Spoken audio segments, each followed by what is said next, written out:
For centuries, classical science has treated the universe as a pre-existing stage. We pictured it as a giant cold machine or an empty theater, running its cosmic routines entirely independent of whether anyone is there to watch. But early pioneers of quantum physics, like Max Planck, started to notice that this clockwork model was missing a crucial component, the conscious subject. This realization led researchers to a meta-theory called the observer-dependent theory of everything, or ODTO. A meta-theory is a formal framework designed to explain the underlying structure of other scientific theories. ODTO operates on a central axiom: reality is not a pre-existing stage that we walk onto. Instead, the act of observation itself constructively builds reality out of a field of potential states. We are not audience members sitting in the dark. We are the musicians on stage, and the universe remains silent until we pick up our instruments and begin to play.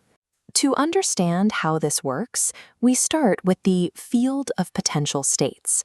Think of this as pure white noise. It contains every possible version of reality, but it doesn't actually make any of them real on its own. Pulling a specific experience out of that noise requires contextual belief. Contextual belief is a measurable state that combines a person's focused attention, their emotional state, and their past experiences. Applying this belief is like a musician playing a clear melody, forcing the chaotic noise into a distinct pattern. The theory tracks this mathematically. As an observer's internal coherence stabilizes, the likelihood of their specific reality manifesting directly increases. But if every person is manifesting their own reality based on their own internal state, why isn't the world complete chaos? The math accounts for this through separation. If everyone plays their own distinct tune without coordinating with anyone else, they don't share a world. They inhabit an infinite number of isolated, fragmented realities, which ODTO identifies as the multiverse. So how do we build the shared world we actually live in?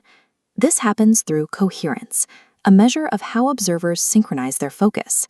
When coherence reaches high levels, individual probabilities fuse.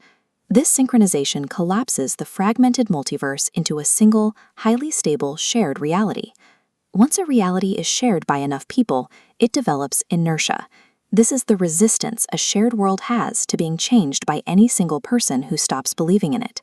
We see the ultimate example of this inertia in gravity, or the rigid space-time described by Albert Einstein. In this framework, gravity is a billion-year-old symphony played in perfect unison by trillions of observers over eons. Think of it as a scale.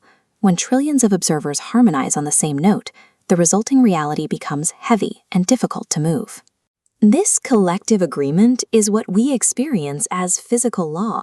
You cannot simply play one defiant note and expect to drown out a trillion-piece orchestra. This setup leads to a difficult question. If the universe requires an observer to exist, who was the very first observer to start the music? Cosmologists like Stephen Hawking have explored models where the present can shape the past.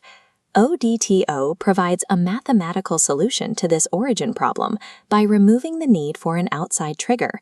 It resolves the paradox through what's called a strange loop. This is a system where the different levels of a hierarchy eventually cycle back to the starting point. In this loop, the raw field of potential states generates the observer, and that observer simultaneously observes that exact field into existence. This removes the need for an external cause.